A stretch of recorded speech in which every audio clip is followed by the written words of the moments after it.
नमस्कार, हमारे चैनल पर आपका स्वागत है। आइए सुनते हैं मुंशी प्रेमचंद की लिखी कहानी वफा का खंजर। जयगढ़ और विजयगढ़ दो बहुत ही हरे भरे सुसंस्कृत दूर दूर तक फैले हुए मजबूत राज्य थे। दोनों में ही विद्या और कला खूब उन्मत्त थी। दोनों का धर्म एक, रस्म रिवाज एक, दर्शन एक, तरक्की का उसूल एक, जीवन मानदंड एक और जबान में भी नाम मात्र का ही अंतर था। जयगढ़ के कवियों की कविताओं पर विजयगढ़ वाले सर धूनते और विजयगढ़ी दार्शनिक के विचार जयगढ़ के लिए धर्म की तरह थे। जयगढ़ी सुंदरियों से विजयगढ़ के घर बार रोशन होते थे और विजयगढ़ की देवियां जयगढ़ में पूजती थी। तब भी दोनों राज्यों में ठनी ही नहीं रहती थी, बल्कि आपसी फूट और ईर्ष्या द्वेष का बाजार बुरी तरह गर्म रहता और दोनों ही हमेशा एक दूसरे के खिलाफ खंजर उठाए थे। जयगढ़ में अगर कोई देश को सुधार किया जाता तो विजयगढ़ में शोर मच जाता कि हमारी जिंदगी खतरे में। इसी तरह तो विजयगढ़ में कोई व्यापारिक उन्नति दिखाई देती तो जयगढ़ में शोर मच जाता था। जयगढ़ अगर रेलवे की कोई नई शाख निकालता तो विजयगढ़ उसे अपने लिए काला सांप समझता और विजयगढ़ में कोई नया जहाज तैयार होता तो जयगढ़ को वह खून पीने वाला घड़ियाल नजर आता था। अगर यह बदगुमानियों अनपढ़ या साधारण लोगों में पैदा होती तो एक बात थी। मजे की बात यह थी कि यह राग द्वेष विद्या और जागृति, वैभव और प्रताप की धरती में पैदा होता था। अशिक्षा और जड़ता की जमीन उनके लिए ठीक न थी।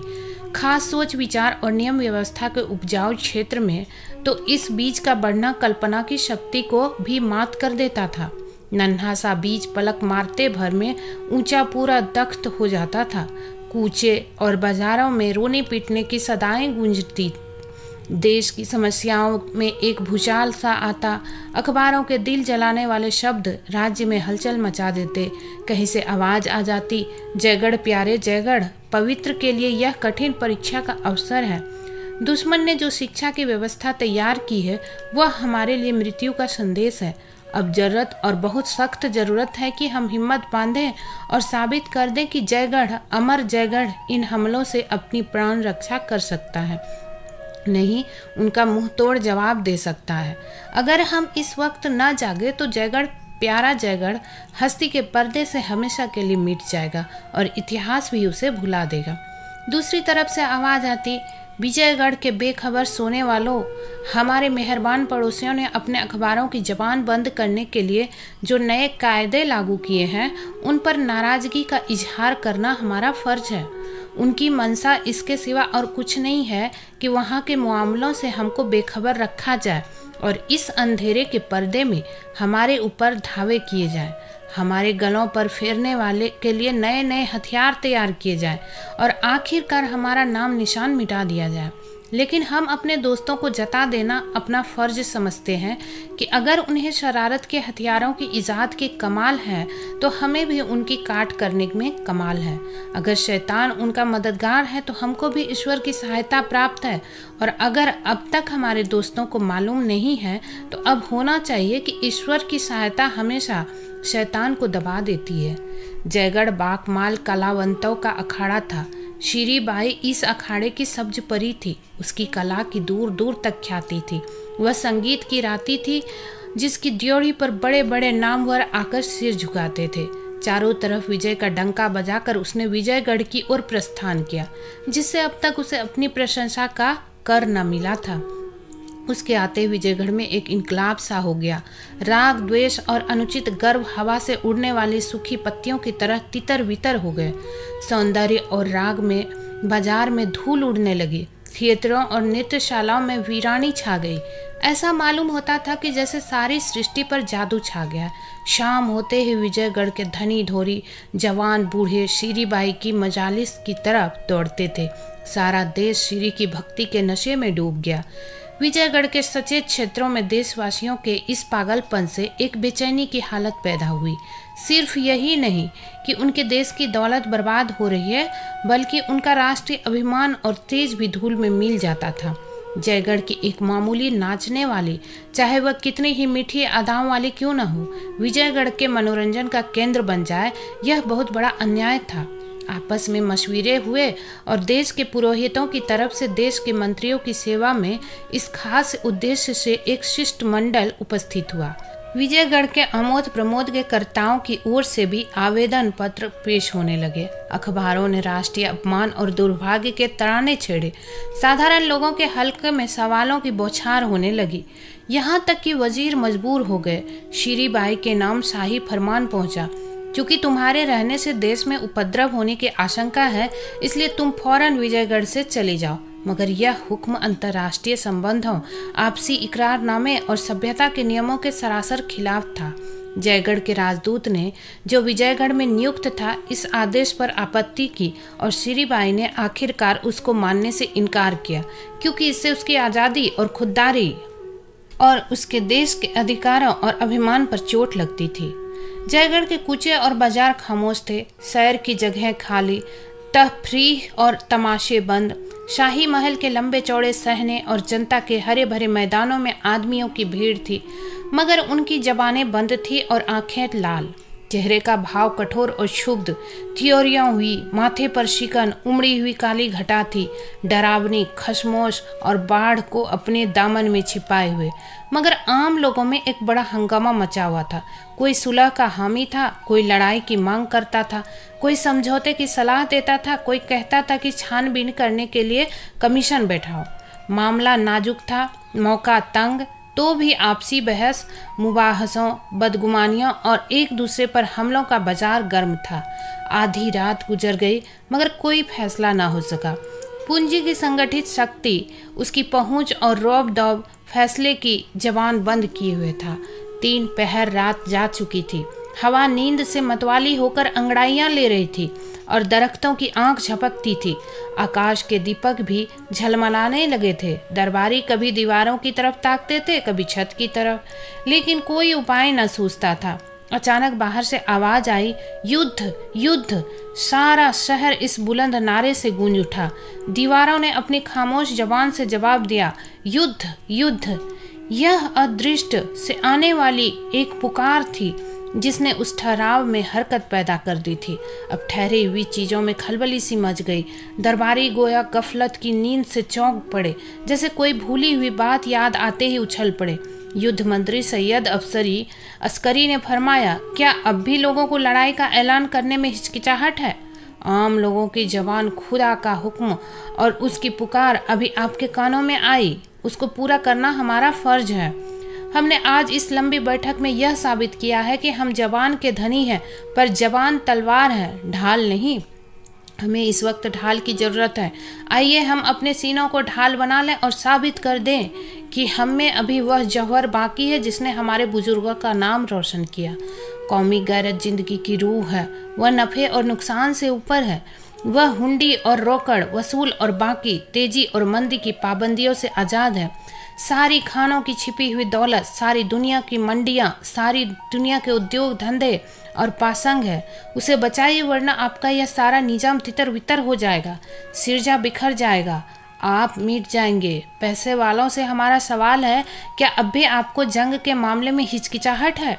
बाहर से सैकड़ों आवाज़ें आई, जंग जंग। एक सेठ साहब ने फरमाया, आप जंग के लिए तैयार हैं? अस्करी, हमेशा से ज़्यादा। ख्वाजा साहब, आपको फतेह का यकीन है? अस्करी, पूरा यकीन है। दूर पास जंग जंग की गरजती हुई आवाज़ों का तांता बंध गया कि जैसे हिमालय के किसी अथाह खड्ड से हथौड़ों की झनकार आ रही हो। शहर कांप उठा, जमीन थर्राने लगी, हथियार बटने लगे। दरबारियों ने एक मत लड़ाई का फैसला किया। गैरत जो कुछ ने कर सकती थी, वह अवाम के बारे ने कर दिखाया। आज से 30 साल पहले एक ज़बरदस्त इनकलाब ने जयगढ़ को हिला डाला था। वर्षों तक आपसी लड़ाइयों का दौर रहा। हजारों खानदान मिट गए, सैकड़ों कस्बे वीरान हो गए। बाप बेटे के खून का प्यासा था, भाई भाई की जान का ग्राहक। जब आखिरकार आज़ादी की फतेह हुई तो उसने ताज के फिदाइयों को चुन चुन कर मारा। मुल्क के कैद खाने देशभक्तों से भर उठे। उन्हीं जाबाजों में एक मिर्जा मंसूर भी था। उसे कन्नौज के किले में कैद किया गया, जिसके 3 तरफ ऊंची दीवारें थी और एक तरफ गंगा नदी। मंसूर को सारे दिन हथौड़े चलाने पड़ते। सिर्फ शाम को आधे घंटे के लिए नमाज की छुट्टी मिलती थी। उस वक्त मंसूर गंगा के किनारे आ बैठता और देश भाइयों की हालत पर रोता। वह सारी राष्ट्रीय और सामाजिक व्यवस्था जो उसके विचार में राष्ट्रीयता का आवश्यक अंग थी, इस हंगामे की बाढ़ में नष्ट हो रही थी। वह एक ठंडी आह भरकर कहता, जयगढ़ अब तेरा खुदा ही रखवाला है। तूने खाक को अक्सीर बनाया और अक्सीर को खाक। तूने खानदान की इज्जत को, अदब और इखलाक का, इल्मो कमाल को मिटा दिया, बर्बाद कर दिया। अब तेरी बागडोर तेरे हाथ में नहीं है। चरवाहे तेरे रखवाले और बनिए तेरे दरबारी है, मगर देख लेना यह हवा है और चरवाहे साहूकार एक दिन तुझे खून के आंसू रुलाएंगे। धन और वैभव अपना ढंग न छोड़ेगा, हुकूमत अपना रंग न बदलेगी। लोग चाहे ले जाए लेकिन निजाम वही रहेगा। यह तेरे नए शुभ चिंतक जो इस वक्त विनय और सत्य और न्याय की मूर्तियां बने हुए हैं, एक दिन वैभव के नशे में मतवाले होंगे।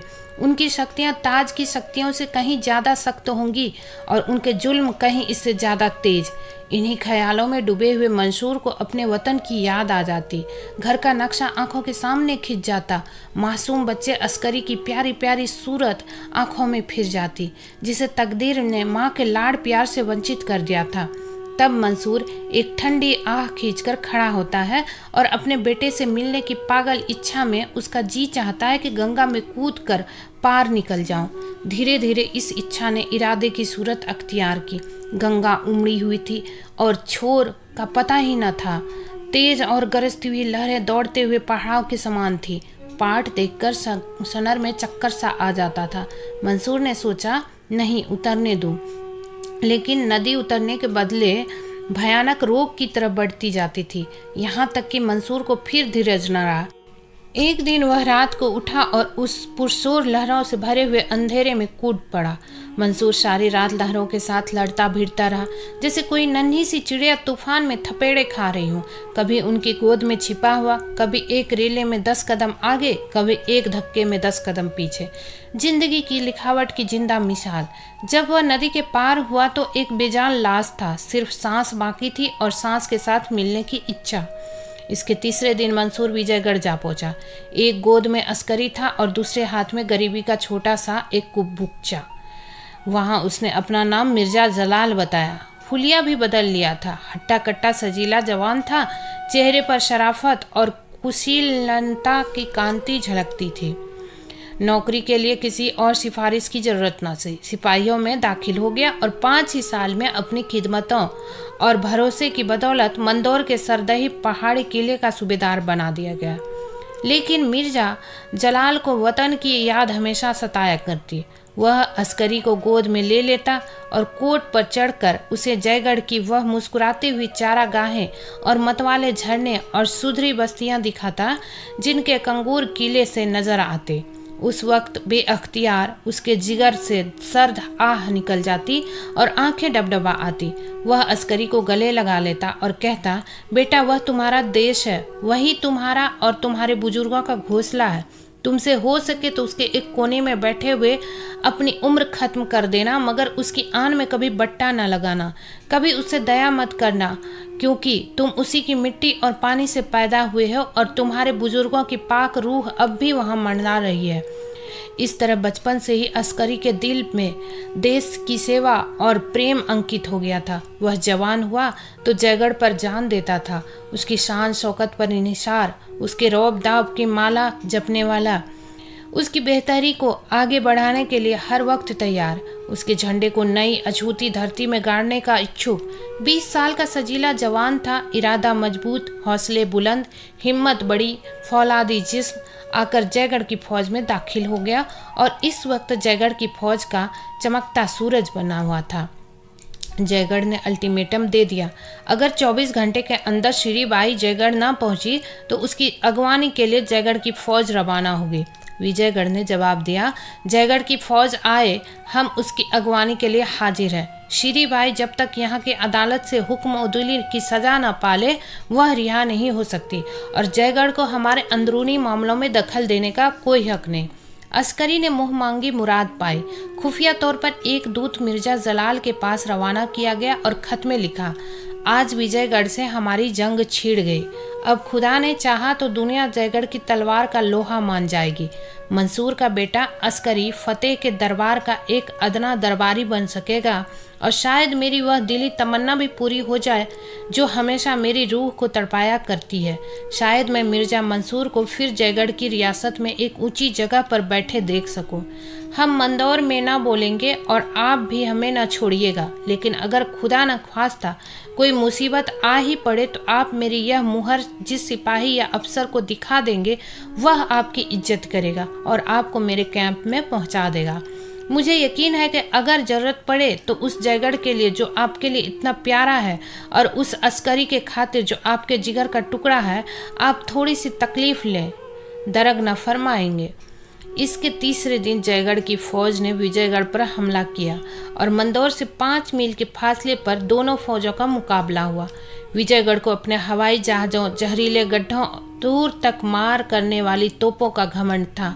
जयगढ़ को अपनी फौज की बहादुरी, जीवट, समझदारी और बुद्धि का था। विजयगढ़ की फौज नियम और अनुशासन की गुलाम थी, जयगढ़ वाले जिम्मेदारी और तमीज के कायल। 1 महीने तक दिन रात मार काट के मार्के होते रहे। हमेशा आग और गोलों और जहरीली हवाओं का तूफान उठता रहा। इंसान थक जाता था पर कलें अथक थी। जयगढ़ियों के हौसले पस्त हो गए, बार बार हार पर हार खाए।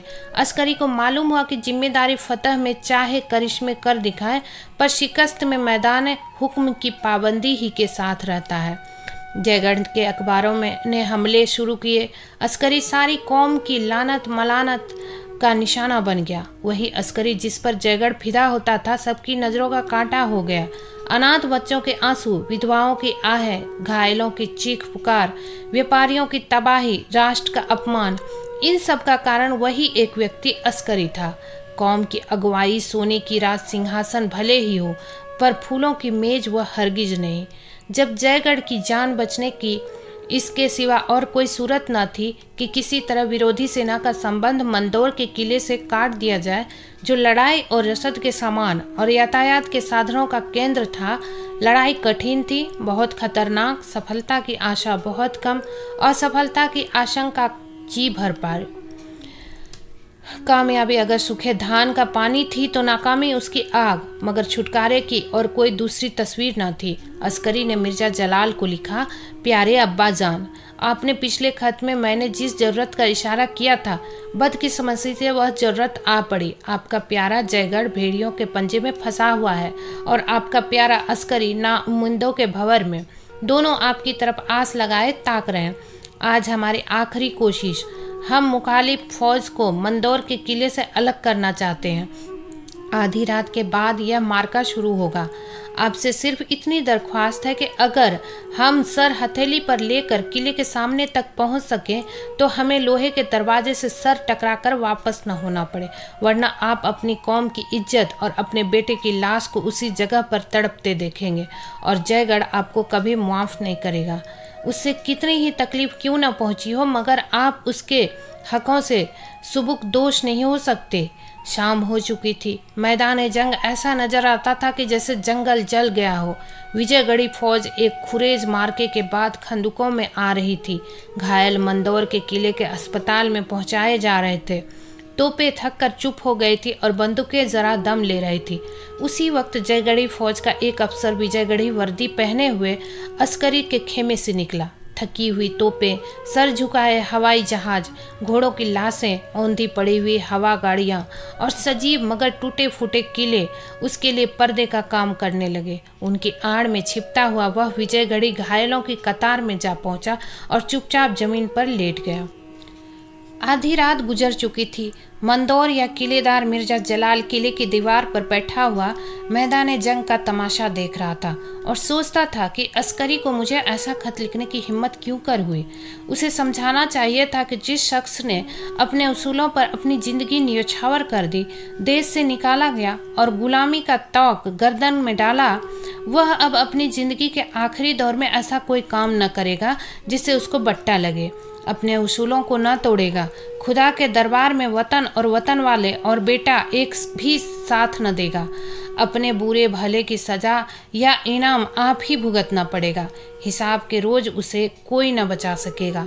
तौबा, जयगढ़ियों से फिर वही बेवकूफ़ी हुई। खामख्वाह गोलेबारी से दुश्मनों को खबर देने की क्या जरूरत थी। अब इधर से भी जवाब दिया जाएगा और हजारों जाने जाया होंगे। रात के अचानक हमले के मानो तो यह है कि दुश्मन सर पर आ जाए और कौन कान खबर ना हो, चौतरफा खलबली पड़ जाए। माना कि मौजूदा हालत में अपनी हरकतों को पेचीदा रखना शायद मुश्किल है। इसका इलाज अंधेरे के खंदूक से करना चाहिए था, मगर आज शायद उनकी गोलेबारी मालूम से ज़्यादा तेज है। जयगढ़ की कतारों और तमाम मोर्चे बंदियों को चीरकर बजाहिर उनके यहाँ तक आना तो मुहाल मालूम होता था। लेकिन अगर मान लो आ ही जाए तो मुझे क्या करना चाहिए? इस मामले को तय क्यों ना कर लो? खूब इसमें तय करने की बात ही क्या है? मेरा रास्ता साफ है। मैं बिछड़कर का नमक खाता हूँ। मैं जब बेघर बार परेशान और अपने देश से निकला हुआ था तो विजयगढ़ ने मुझे अपने दामन में पनाह दी और मेरी खिदमतों का मुनासिब लिहाज किया। उसकी बदौलत 30 साल तक मेरी ज़िंदगी नेक नामी और इज्जत से गुजरी। उसके दगा करना हद दर्जे की नमक हरामी है, ऐसा गुनाह जिसकी कोई सजा नहीं। वह ऊपर शोर हो रहा है, हवाई जहाज होंगे, वह गोला गिरा मगर खैरियत हुई, नीचे कोई न था। मगर क्या दगा, हर एक हालत में गुनाह है। ऐसी हालतें भी तो है जब दगा वफा से भी ज़्यादा अच्छी हो जाती है। अपने दुश्मन से दगा करना क्या गुनाह है? अपनी कौम के दुश्मन से दगा करना क्या गुनाह है? कितने ही काम जो अपनी हैसियत में ऐसे होते हैं कि उन्हें माफ़ नहीं किया जा सकता, कौमी हैसियत से नेक काम हो जाते हैं। वही बेगुनाह का खून जो जाति हैसियत से सख्त सज़ा के काबिल है, मजहबी हैसियत से शहादत का दर्जा पाता है और कौमी हैसियत से देश प्रेम का। कितनी बेरहमियाँ और जुल्म, कितनी दगाएं और चालबाजियाँ कौमी और मजहबी नुक्ते निगाह से सिर्फ ठीक ही नहीं फ़र्जों में दाखिल हो जाती है। हाल की यूरोप की बड़ी लड़ाई में इसकी कितनी ही मिसालें मिल सकती है। दुनिया का इतिहास ऐसी दगाओं से भरा पड़ा है। इस नए दौर में भले और बुरे का जाति एहसास, कौमी मसलहत के सामने कोई हकीकत नहीं रखता। कौमियत ने जात को मिटा दिया है। मुमकिन है यही खुदा की मंशा हो और उसके दरबार में भी हमारे कारनामे कौम की कसौटी ही पर परखे जाएं। यह मसला इतना आसान नहीं है जितना मैं समझता था।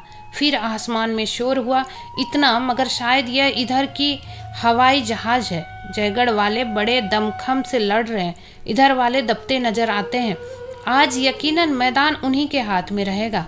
जान पर खेले हुए हैं। जयगढ़ी वीरों की बहादुरी मायूसी ही में खूब खुलती है।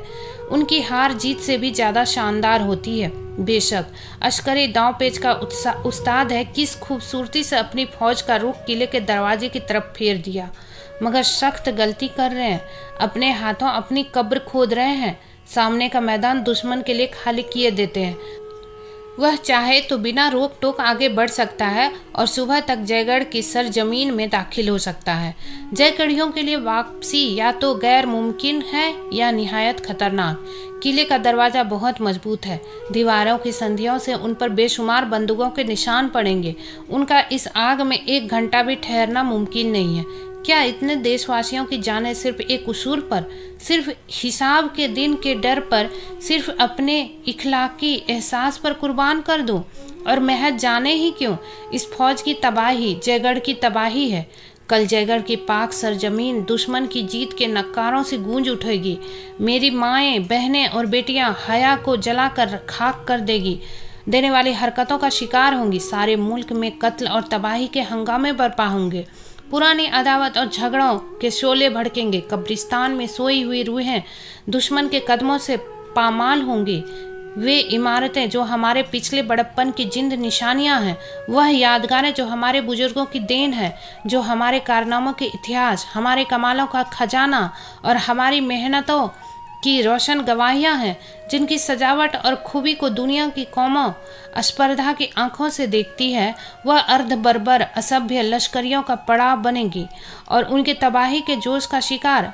क्या अपनी कौम को उन तबाहियों का निशाना बनने दूं, महज इसलिए कि वफा का मेरा उसूल न टूटे? उफ, यह किले में जहरीले गैस कहाँ से आ गए? किसी जयगढ़ी जहाज की हरकत होगी। सर में चक्कर सा आ रहा है। यहाँ से कुमक भेजी जा रही है। किले की दीवार के सुराखों में भी तोपें चढ़ाई जा रही है। जयगढ़ वाले किले के सामने आ गए। एक धावे में वह हुमायूं दरवाजे तक पहुंच जाएंगे। विजयगढ़ वाले इस बाढ़ को अब नहीं रोक सकते। जयगढ़ वालों के सामने कौन ठहर सकता है? या अल्लाह, किसी तरह दरवाज़ा खुद ब खुद खुल जाता। कोई जयगढ़ी हवाबाज मुझसे ज़बरदस्ती कुंजी छीन लेता, मुझे मार डालता। आह, मेरे इतने अजीज हम वतन प्यारे भाई आन की आन में खाक में मिल जाएंगे और मैं बेबस हूँ। हाथों में जंजीर है, पैरों में बेड़ियाँ, एक एक रोआ रस्सियों से जकड़ा हुआ है। क्यों न इस जंजीर को तोड़ दूं, इन बेड़ियों के टुकड़े टुकड़े कर दूं और दरवाजे के दोनों बाजू अपने अजीज फतेह करने वालों की आगवानी के लिए खोल दूं। माना कि यह गुनाह है, पर यह मौका गुनाह से डरने का नहीं। जहन्नुम की आग उगलने वाले सांप और खून पीने वाले जानवर और लपकते हुए शोले मेरी रूह को जलाए तड़पाए, कोई बात नहीं। अगर महज मेरी रूह की तबाही मेरी कौम और वतन की मौत के गड्ढे से बचा सके तो वह मुबारक है। विजयगढ़ ने ज्यादती की है। उसने महज जयगढ़ को जलील करने के लिए, सिर्फ उसको भड़काने के लिए श्री बाई को शहर निकाला को हुक्म हाजिर किया, जो सरासर बेजा था। हाय अफसोस, मैंने उसी वक्त इस्तीफा न दे दिया और गुलामी की इस कैद से क्यों न निकल गया। हाय गजब, जयगढ़ी फौज खंदकों तक पहुंच गई। या खुदा, इन जाबाजों पर रहम कर, इनकी मदद कर। कलदार तोपों से कैसे गोले बरस रहे हैं, गोया आसमान के बेशुमार तारे टूटते पड़ते हैं। अल्लाह की पनाह, हुमायूं दरवाजे पर गोली की कैसी चोटें पड़ रही है। कान के पर्दे फटे जाते हैं। काश दरवाज़ा टूट जाता। हाय मेरा अश्करी, मेरे जिगर का टुकड़ा, वह घोड़े पर सवार आ रहा है। कैसा बहादुर, कैसा जाबाज, कैसा पक्की हिम्मत वाला। आह, मुझे अभागे कलमुहे की मौत क्यों नहीं आ जाती। मेरे सर पर कोई गोला क्यों नहीं आ गिरता।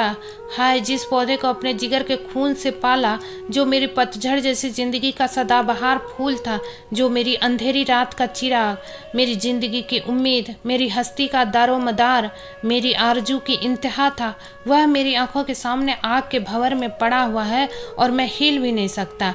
इस कातिल जंजीर को क्यों कर तोड़ दूं, इस बागी दिल को क्यों कर समझाऊं। मुझे मुंह में कालिख लगाना मंजूर है, मुझे जहन्नुम की मुसीबतें झेलना मंजूर है। मैं सारी दुनिया के गुनाहों का बोझ अपने सर पर लेने को तैयार हूँ। सिर्फ इस वक्त मुझे गुनाही करने की, वफा के पैमाने को तोड़ने की, नमक हराम बनने की तौफीक दे। एक लम्हे के लिए मुझे शैतान के हवाले कर दे। मैं नमक हराम बनूंगा, दगाबाज बनूंगा, पर कौम फरोश नहीं बन सकता। आह, जालिम सुरंगें उड़ाने को तैयारी कर रहे हैं। सिपह सालार ने हुक्म दे दिया। वह 3 आदमी तहखाने की तरफ चले। जिगर कांप रहा है, जिस्म कांप रहा है। यह आखिरी मौका है, एक लम्हा और, बस फिर अंधेरा है और तबाही। हाय मेरे ये बेवफा हाथ पांव अब भी नहीं हिलते, जैसे इन्होंने मुझसे मुंह मोड़ लिया हो। यह खून अब भी गर्म नहीं होता। आह, वह धमाके की आवाज़ हुई। खुदा की पनाह, जमीन कांप उठी। हाय अस्करी, अस्करी, रुखसत, मेरे प्यारे बेटे रुखसत। इस जालिम बेरहम बाप ने तुझे अपनी वफा पर कुर्बान कर दिया। मैं तेरा बाप न था, तेरा दुश्मन था। मैंने तेरे गले पर छुरी चलाई। अब धुआं साफ हो गया। आह, वह फौज कहाँ है जो सैलाब की तरफ बढ़ती आती थी और इन दीवारों से टकरा रही थी। खंदुकें लाशों से भरी हुई हैं और वह जिसका मैं दुश्मन था, जिसका कातिल, वह बेटा, वह मेरा दुलारा अस्करी कहाँ है? कहीं नज़र नहीं आता। आह। दोस्तों, आशा करती हूँ आपको ये कहानी अच्छी लगी होगी। ऐसी ही कहानियाँ सुनने के लिए हमारे चैनल को सब्सक्राइब करें। मिलते हैं अगली वीडियो में। धन्यवाद।